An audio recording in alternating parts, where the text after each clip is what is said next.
Hello my dear student welcome back to my YouTube channel Sona classes. आज हम पढ़े पिला माने क्लास 9th रो ज्योग्राफी भूगोल तृतीय अध्याय जलवायु। आज टॉपिक है पिला माने प्रत्यावर्तनशील मौसुमी वायु। प्रत्यावर्तनशील मौसुमी वायु अक्टोबर देख पिले अक्टोबर और नवेम्बर मासरे सूर्यंकर जो तुमर कौन माने दक्षिणायन गति जोगु दक्षिण आड़ को उत्ताप वृद्धि पाए फल उत्तर समतल अंचल उपर थिबा लघुचाप वलय मध्य दुर्बल हो जाए आ लघुचाप वलयटा तुमर गुरुचाप रे परिणत हुए।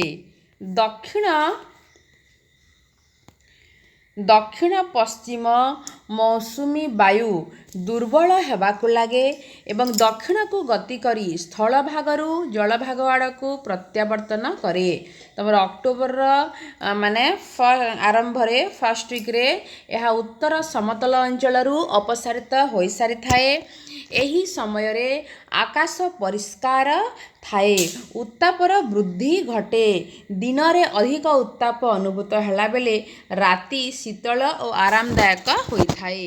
पागरे अधिक उत्ताप और आर्द्रता थिबारु दिन गुड़िक कष्टदायक हुए।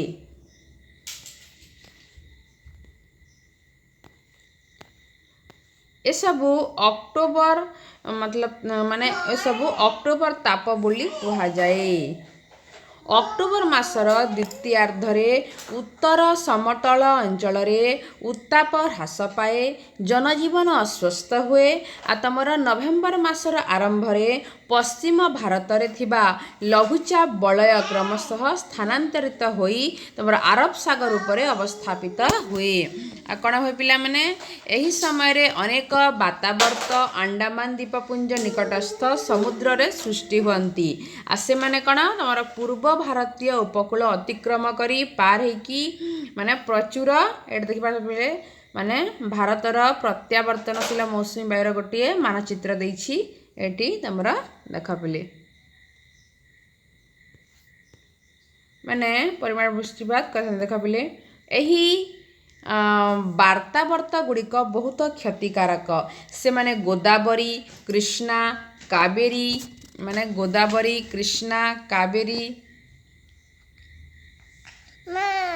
से माने कौन पिले माने गोदावरी तमर से माने गोदावरी कृष्णा और कावेरी त्रिकोण भूमिर जनबहुल अंचल रे माने प्रवेश करी बहुत क्षति साधन करती। केतेक समय कौन हो पिला माने एही वार्तावर्त गुड़िक ओडिशा पश्चिमबंग और बांग्लादेशर उपकूल अंचल रे प्रवेश करी धन जीवन हानि माने करती।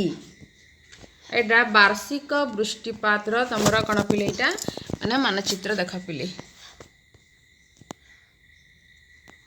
देख पिले चेन्नई उपकूल ही वातावर्त गुड़िकरू प्रचुर परिमाण वृष्टि पाई थाए। तापरे नेक्स्ट ला मौसुमी वर्षार बंटन विभिन्न वर्ष रे विभिन्न स्थान रे विभिन्न ऋतु रे वृष्टिपातर परिमाण रे पार्थक्य हेबार तमरा पंजीकरणटा अछि करा जाइछि। आ देख पिले साधारणतः माने वृष्टिपातर परिमाण को नहीं देश रे 3 गोटी अंचल रे माने विभक्त करा जाइछि। फर्स्ट ला वृष्टि बहुल अंचल कोटा पिले वृष्टि बहुल अंचल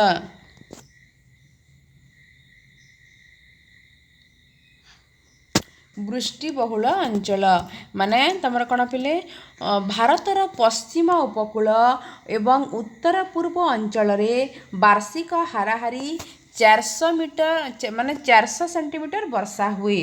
आ पश्चिम घाट पर्वतमालार तमर पश्चिम पार्श्व आसाम दक्षिण मेघालय अरुणाचल प्रदेश मणिपुर त्रिपुरा नागालैंड राज्य गुड़िक वृष्टिपात परिमाण 200 सेंटीमीटर माने अधिक हुए। एगुड़ी को वृष्टि बहुल अंचल बोली कहा जाए जो जगह तमर अत्यधिक परिमाण रे वर्षा हुए। नेक्स्ट ला पिला माने मध्यम वृष्टिपात अंचल माने ना बेसी वर्षा हुए ना कम वर्षा हुए मध्यम धरण जोठी वर्षा हुए।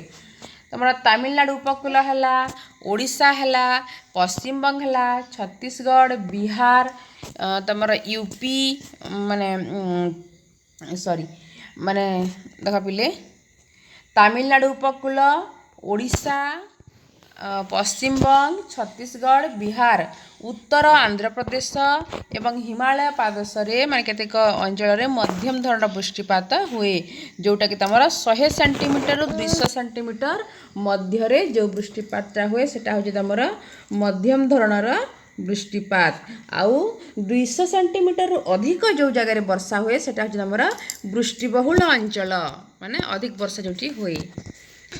आउ मन देख पिले 100 सेंटीमीटर रु 200 सेंटीमीटर मध्य वर्षा को मध्यम वृष्टिपात अंचल बोली कहा जाउछि।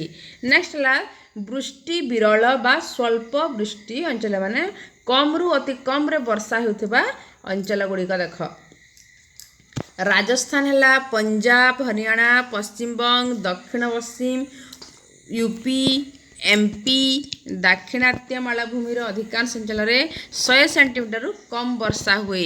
ये मेजरमेंटा मन रखिना पिला माने 200 सेंटीमीटर रु अधिक वर्षा होउथबा अंचल होउछि वृष्टि माने बहुल अंचल। आ 100 रु 200 सेंटीमीटर मध्य रे वर्षा होउथबा अंचल हैला मध्यम वृष्टिपात अंचल। आ तमरा 100 सेंटीमीटर रु कम वर्षा होउथबा अंचल हैला तमरा वृष्टि माने स्वल्प वृष्टि अंचल। आ स्वल्प वृष्टिपात अंचल गुड़े वर्ष को माने वर्ष वृष्टिपात परिमाण रे मध्य पार्थक्य देखा जाए, कारण एठी माने वृष्टिपात हेबा किंबा न हेबार संभावना थाए। माने जो जगह अत्यधिक वर्षा जोगु बन्या रे आक्रांत हेबा बेले अंचल गुड़िक माने तमर स्वल्प वृष्टि अंचल गुड़िक मरुड़ीर संभावना देखा दी थाए। तापर नेक्स्ट देख पिला माने ओडिशार जलवायु माने ओडिशार वेदरटा देख। भारतर पूर्व समुद्र उपकूल रे ओडिशा अवस्थित, माने भारतर पूर्व समुद्र उपकूल रे ओडिशा अवस्थित, माने तुम पूर्व पटे ओडिशाटा अछि बोली कहा जायछि। पूर्वघाट पर्वतमालार पूर्व रे माने पूर्वघाट पर्वतमालार पूर्व रे बंगोपसागर, उपकूल समतल अंचल और पश्चिम रे उच्च मालभूमि अवस्थित। यार उत्तर रे कर्कट क्रांति जाइथिबारु यह संपूर्ण भावे क्रांति मंडलर अंतर्गत, तेणु यह जलवायु उष्ण और आर्द्र। उपकूलवर्ती अंचल रे सामुद्रिक जलवायु और पश्चिमस्थ उच्च भूमि रे महादेशीय जलवायु देखा जाए। ग्रीष्म ऋतु रे माने खरा दिने तापमात्रा अपेक्षाकृत कम थाए, आउ माने कण पिले शीत ऋतु रे तापमात्रा विशेष ह्रास पाए नहीं, माने विशेष भाव में एते कमे नहीं। मात्र पश्चिमस्थ उच्च भूमि रे ग्रीष्म ऋतु रे उत्ताप अधिक वृद्धि पाए और शीत ऋतु रे अधिक ह्रास पाए, अर्थात उपकूलवर्ती अंचल रे समशीतोष्ण जलवायु अनुभूत हैला बेले पश्चिम उच्च भूमि रे चरम जलवायु अनुभूत हुए। ताप देख पिले ओडिशा रे वायुमंडलर हाराहारी वार्षिक तापमात्रा माने स्थान विशेष रे उच्चता और समुद्र पतन ठारू दूरता द्वारा प्रभावित होइथाए। समुद्र तट ठारू आभ्यंतरीण अंचल आड़क उत्ताप क्रमशः वृद्धि पाई थाए। देख पिले मे मास राज्यर उष्णतम मास, सबुआड़े माने मे मासटा पूरा खरारे माने ग्रीष्म ऋतुटा बहुत प्रखर। एही समय रे राज्यर पश्चिम तथा केन्द्रांचल तापमात्रा 40 डिग्री अधिक होइथाए। आमे समस्त जानिछु पिले माने ग्रीष्म ऋतु रे 40 डिग्री ओवर माने सेल्सियसटा होइथाए। झारसुगुड़ा हैला तमर संबलपुर, टिटलागढ़, बलांगीर, भवानीपाटना आदि स्थान मानकरे 40 रु 48 डिग्री सेल्सियस मध्य रे रहे तापमात्रा। उपकूलवर्ती स्थान मानकरे तमर जोटा कि पुरी हैला, चांदीपुर हैला, पारादीप, गोपालपुर आदि 40 डिग्री सेल्सियस मध्य रे रही थाए। आ उच्च पार्वत्यांचलर स्थान विषय दारिंगबाड़ी, हेमगिरी इत्यादि सर्वनिम्न तापमात्रा 0 डिग्री सेल्सियस को ह्रास पाई थाए। तापर देखा बोले ओडिशार उपकूल दक्षिण पश्चिम मौसुमी वायुर प्रवाह पथ सहित माने समांतराल होई रहिथिबारु ओडिशा मध्यरे मौसुमी वायु प्रवेश करि पारे नाही किंतु मात्र बंगोपसागर रे सृष्टि बात्या बा वातावर्त गुड़िक द्वारा ओडिशा रे वृष्टिपात हुए से कहा जाए बंगोपसागर आज लघुचाप आसिला कहले माने सारा ओडिशा रे वर्षा सृष्टि हुए 1500 मिलीमीटर विशिष्ट समवृष्टिपात रेखा संबलपुर रेढ़ाखोल अनुगुल जाजपुर भद्रक बालेश्वर मध्य माने देई जाइछि।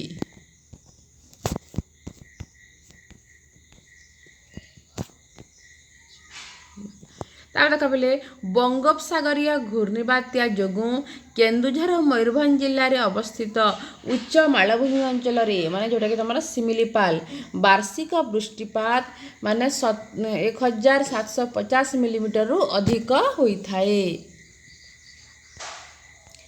राज्यर उत्तर और दक्षिण पश्चिम माने अंचल तुलन ऋषिकुल्या नदी उपत्यकार अल्प वृष्टिपात हुए। शीत ऋतु मध्य राज्य में स्वल्प वृष्टिपात होता है। राज्य में वृष्टिपातर परिमाण प्राय 1500 मिलीमीटर। जून रु सेप्टेम्बर मास पर्यंत वर्षा होतिबारु एही समय को वर्षा ऋतु बोली कहा जाए।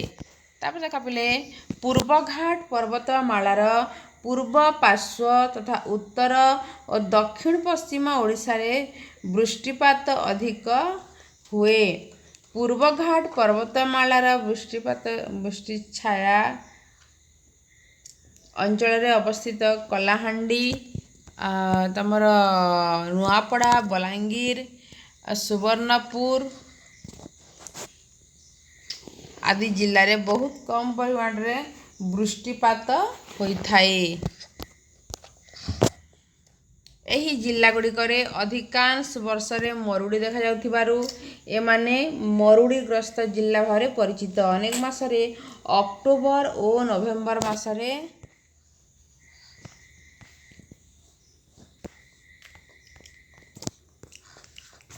तापरे बंगोपसागर रे अक्टोबर और नवेम्बर मासरे बंगोपसागर रे सृष्ट वातावरण गुड़िक जोगु ओडिशार उपकूल में प्रचुर परिमाण रे वृष्टिपात हुए। वार्षिक वृष्टिपात हार से देख बोले वार्षिक वृष्टिपात हार अनुसार ओडिशा को 3 गोटी अंचल रे विभक्त कर गोटे है अतिवृष्टिपात अंचल नेक्स्ट है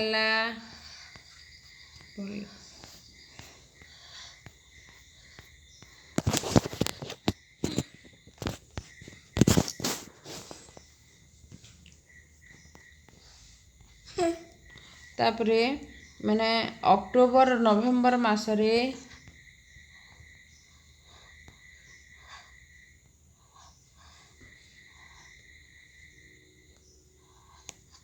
बंगोपसागर सृष्ट वातावर्त गुड़िक जो ओडिशार उपकूल में प्रचुर परिमाण में वृष्टिपात हुए। ताप देखा बोले अतिवृष्टिपात अंचल कौन वार्षिक हाराहारी 1550 मिलीमीटर रु ऊर्ध्व वृष्टिपात अंचल यार अंतर्गत। उत्तर ओडिशार बुढ़ाबलंग बैतरणी ब्राह्मणी और इब नदी उपत्यका अंचल में अत्यधिक वृष्टिपात हुए। मयूरभंज जिला केन्दुझर जिलार उत्तर पश्चिम भाग अनुगुल जिलार पालहड़ा सब डिविजन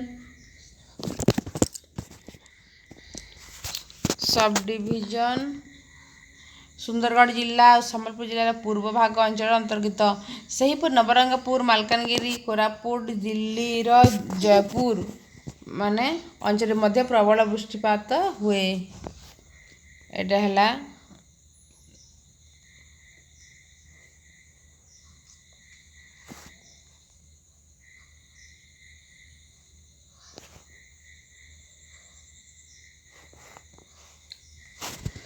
ତାପରେ ଦେଖ ପିଲେ